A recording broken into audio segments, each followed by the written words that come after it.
Waktu Anda 1 menit dimulai ketika Anda berbicara. Silakan.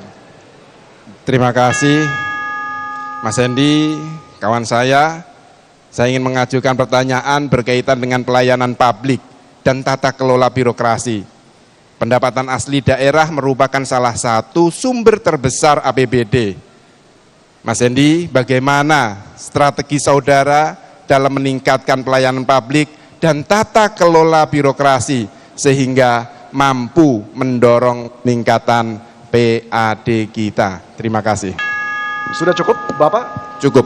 Baik, kami persilakan kepada calon wakil gubernur nomor urut 1 untuk menjawab. Waktu Anda 3 menit dimulai ketika Anda berbicara. Terima kasih Gus Yassin. Tata kelola pemerintahan dan kepemimpinan serta reformasi birokrasi di dalam pemerintahan hari ini adalah bukan sebuah pilihan, tapi kewajiban. Ini sebuah keharusan yang dilakukan oleh pemimpin modern, pemerintahan yang modern. Kenapa? Karena masyarakatnya sudah cerdas. Masyarakatnya semakin ingin mendapatkan pelayanan dengan cepat.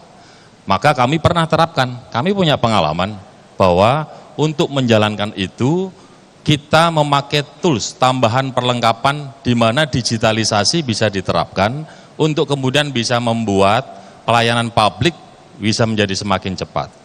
Waktu itu kita buat namanya e-government di Kota Semarang 2013. Apa yang terjadi? Resistensinya adalah pertama dari teman-teman internal PNS.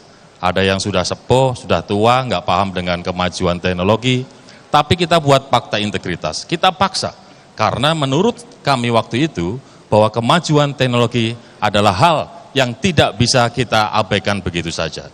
Maka kemudian berkembang, mulai dari e-planning, perencanaan, musrenbang di tingkat RW, kelurahan, kecamatan, sampai musrenbang kota, ada sebuah perencanaan yang bisa dimasukkan oleh masyarakat lewat e-planning tadi.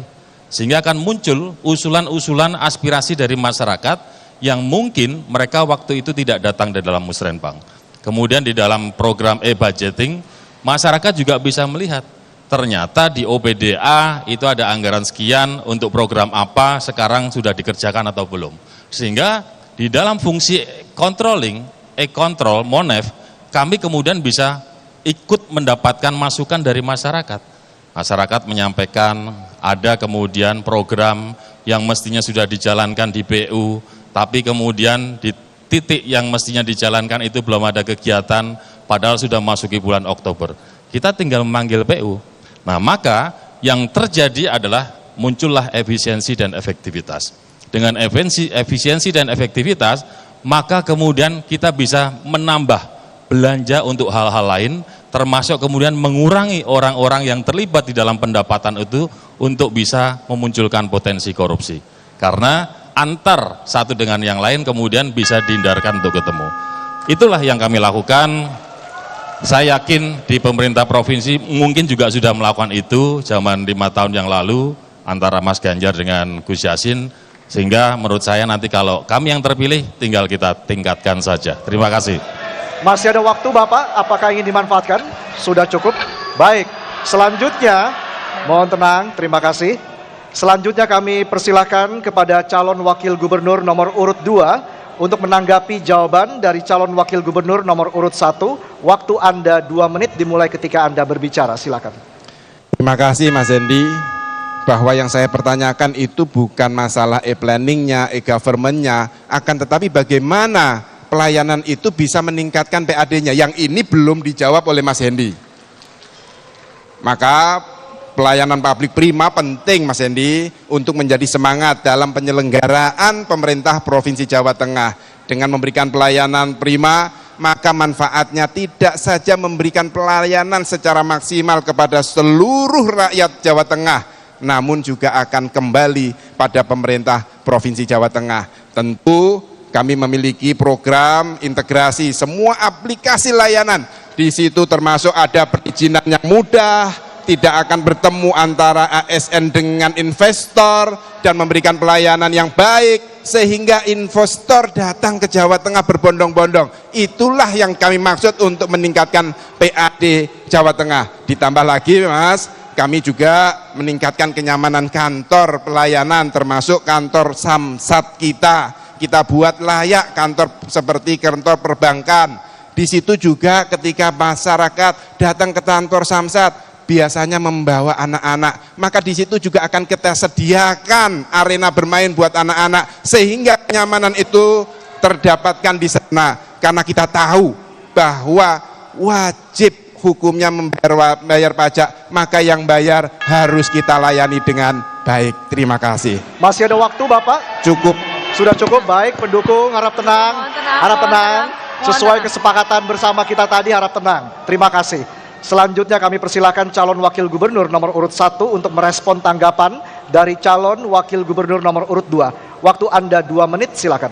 Rasa-rasanya saya juga sudah menjawab ya, dengan e-government itu membuat orang kemudian tidak perlu tatap muka. Karena tidak perlu tatap muka, maka kemudian tidak ada potensi korupsi atau kebocoran. Jadi Gus Yassin, menurut saya jawabannya saya kasih pantun saja Gus Yassin. Debat bukan ajang menjatuhkan. Jangan marah-marah kalau berbeda pendapat. Mari kita jaga persatuan, bersama kita bangun Jawa Tengah perkasa. Jadi apa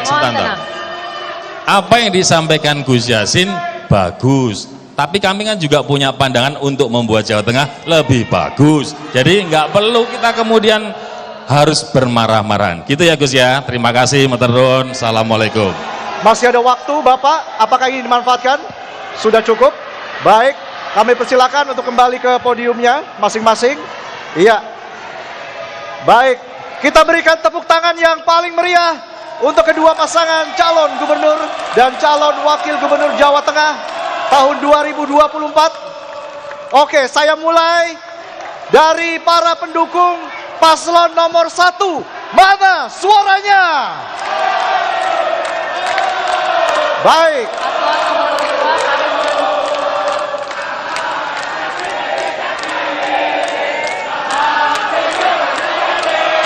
Oke.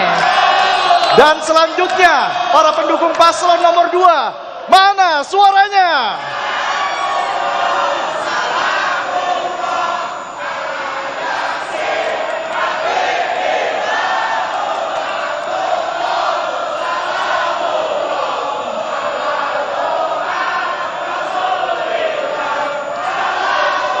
Baik, hadirin dan pemirsa, sesi bertanya, menjawab, menanggapi, dan merespon antar calon wakil gubernur telah selesai.